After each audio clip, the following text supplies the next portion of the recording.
Bueno, esto parece un guión de una serie de Netflix.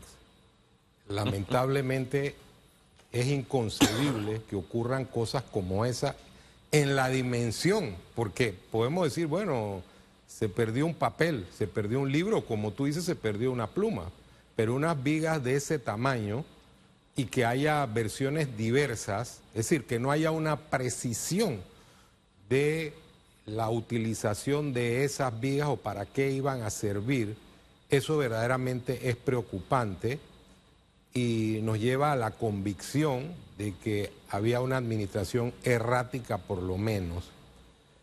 Yo creo que merece una investigación profunda, no solamente este hecho, todas las circunstancias que impliquen la posibilidad de la existencia de una situación delictiva. Hay que poner en orden la administración pública para que sea más transparente, para que haya más veeduría ciudadana y para evitar que estos hechos sean recurrentes. Ojalá la ciudadanía o los ciudadanos no nos adaptemos a ver cómo estos hechos protuberantemente absurdos se repitan. Me quedo con su frase, había una administración errática profunda, pese a que fue errática y profunda, y no solamente un año, fueron 5 años. El señor Sabonge estuvo el quinquenio completo en la cabeza del Ministerio de Obras Públicas. Pese a los cuestionamientos, pese a los señalamientos, él estaba blindado por el entonces mandatario de la República. Bueno, o sea, ¿qué muestra de elección nos da esto al próximo presidente o al actual presidente de la República cuando una figura que recibe tantos cuestionamientos por su trabajo se mantenga los 5 años en el periodo? Un presidente de la República debe establecer una mecánica de trabajo basada en metas. Yo recuerdo que en Chile el presidente Lagos le estableció a sus ministros metas específicas, auditables. Es decir, usted en 6 meses tiene que resolver estos problemas y le vamos a dar los instrumentos y las herramientas para que los resuelva.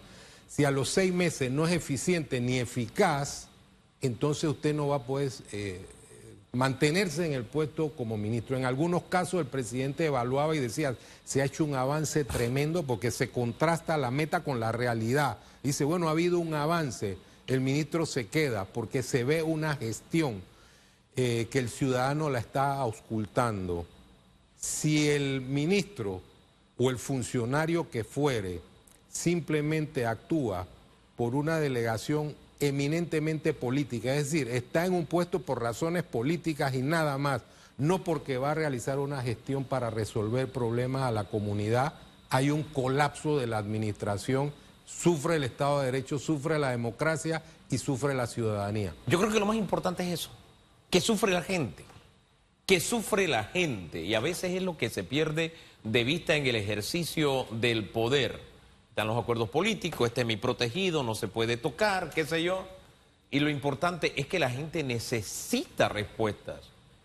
Y evidentemente en el Ministerio de Obras Públicas es donde había, no sé, una carga de descontento. Yo me diría que es uno de los ministerios donde había mayor carga de descontento de parte de la opinión pública. Hombre, uno salía y al encontrarse con la plaga de huecos, la epidemia de huecos que había en esta ciudad nada más y en todo el país, uno podía rápidamente llegar a la conclusión porque, hombre, más de 4 se acordaban diariamente del honor materno del ministro. Pero más allá de todo eso que es anecdótico, volviendo al tema de las vigas, el punto es que ese ciudadano, yo creo que está pendiente. Y creo que ahí hay que poner un ganchito.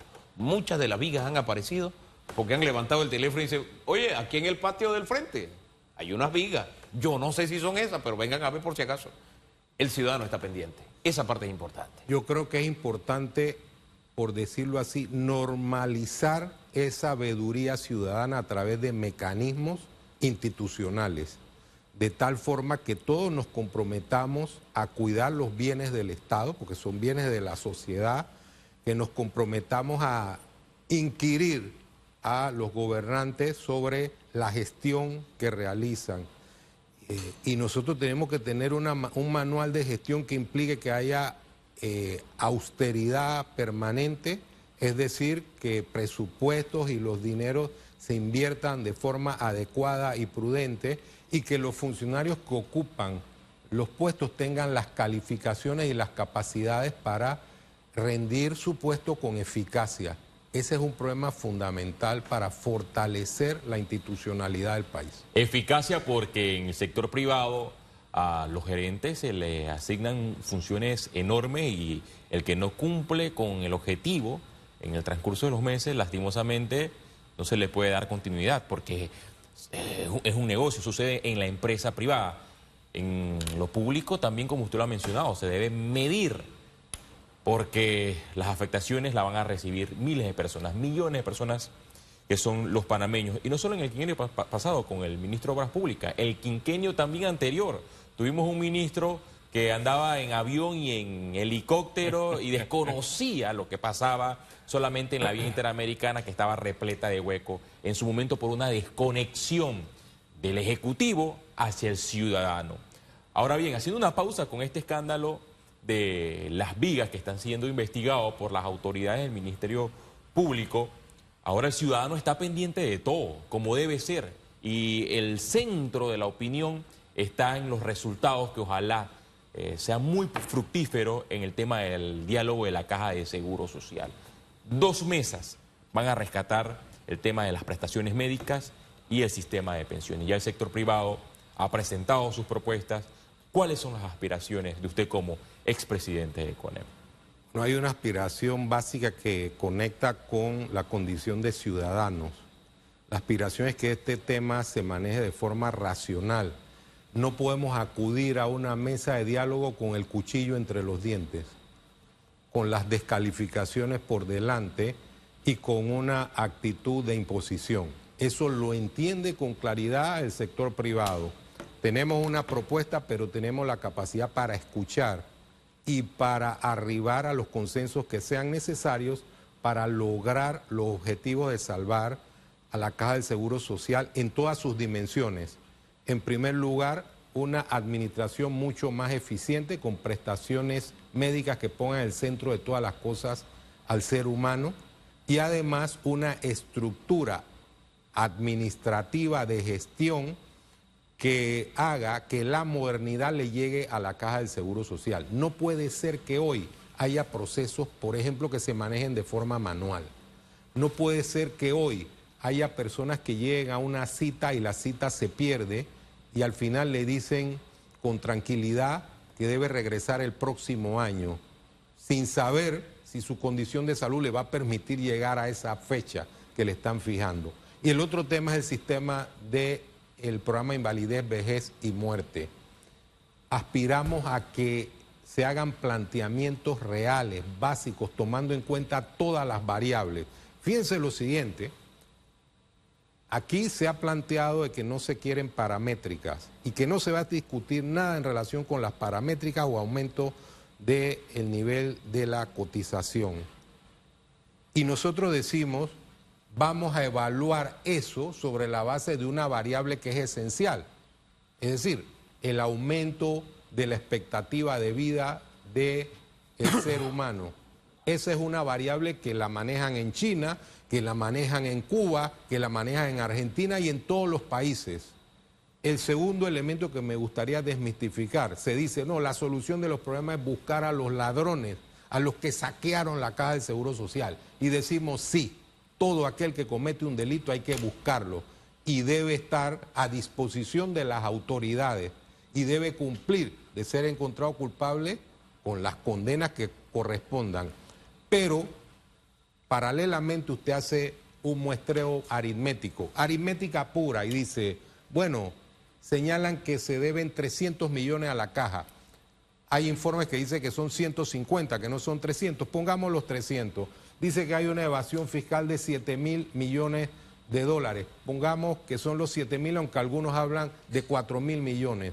Cuando usted suma eso en un imaginario de que logre recuperar toda esa cifra, todavía no cumple como meta para resolver el déficit de aquí a 10 años. El déficit de aquí a 10 años puede ser de 14.000 millones de dólares y las sumas esas no llegan un poquito más de la mitad, 7.300 millones, si esas cifras son totalmente ciertas. Entonces ahí tenemos que darnos un baño de realidad. No podemos seguir tomándonos el jarabe ideológico o político para asumir un problema que es un problema nacional. Si esa fuera la causa eficiente de la crisis o solamente esa, es decir, la evasión fiscal y demás, entonces ¿por qué países como China acaban de cambiar su modelo de pensiones? Uruguay y otros países están adaptándose, España también, porque hay unas variables que aquí no queremos tocar. Y para analizar un problema, usted no puede echar cuentos porque después no le salen las cuentas. Tiene que tomar todos los elementos para llegar a una conclusión razonable y que al final, evidentemente, que trate de no lastimar mayormente a la población. Ahora, hoy comienza, por lo menos en la universidad, cierre de calles. Un grupo de universitarios ha convocado a protestas de este tipo. ¿Qué le diría usted a quienes comienzan ya con este tipo de acciones? Bueno, nosotros no podemos ser reos de las consignas y eso es el llamado que le hacemos a la ciudadanía. En un tema serio como este, si nosotros decimos, bueno, de entrada no, ¿de qué clase de diálogo tenemos? Si una de las partes dice, el planteamiento mío es el que debe prevalecer, y si no prevalece, queda abierta la vía de actos de afectación a los terceros. Yo creo que esa es una tremenda irresponsabilidad. Lo responsable es escuchar y al final llegar a una conclusión que logre resolver un tema fundamental que puede poner en peligro la estabilidad económica del país, no solo de la Caja del Seguro Social.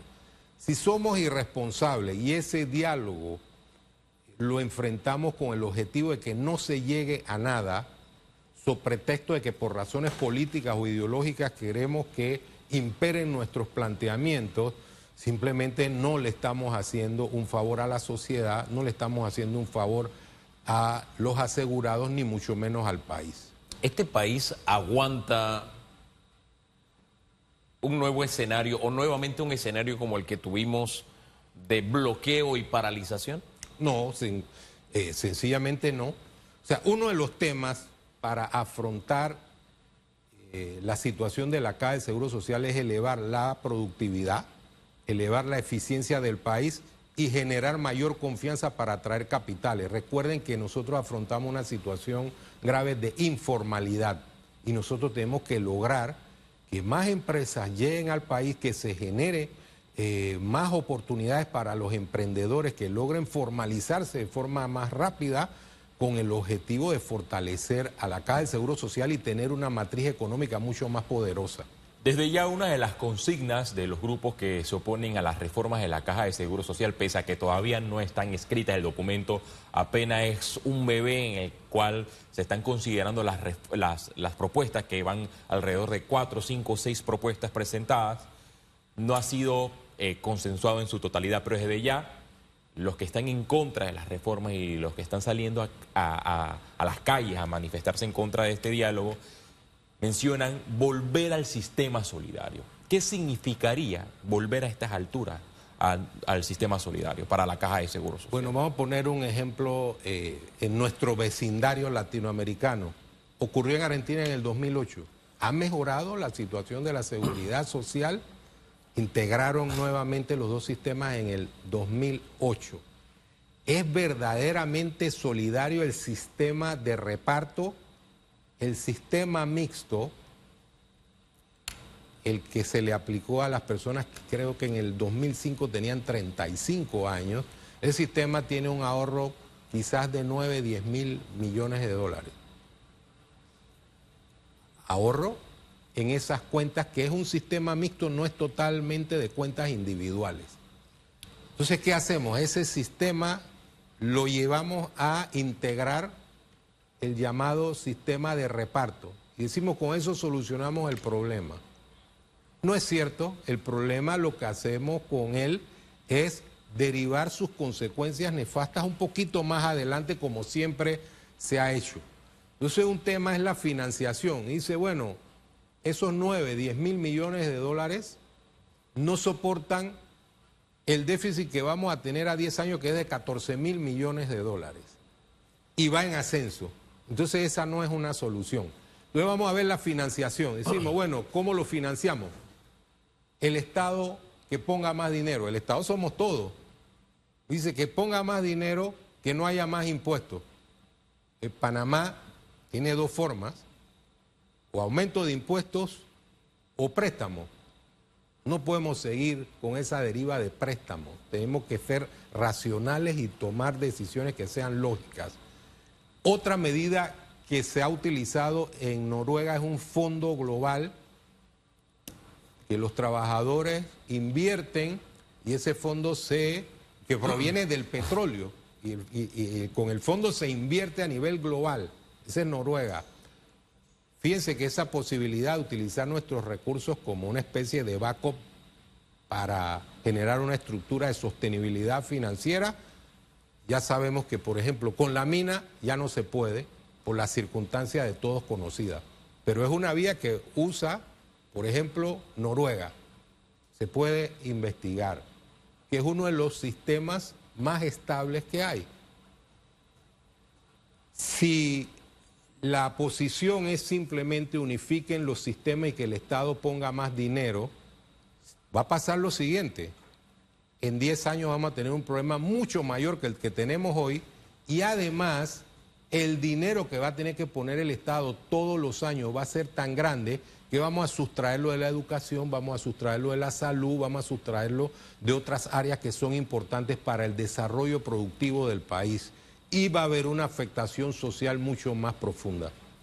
Es un tema que vamos a seguir desgranando, vamos a seguir conversando siempre con el objetivo, pensando en que debemos encontrar una solución.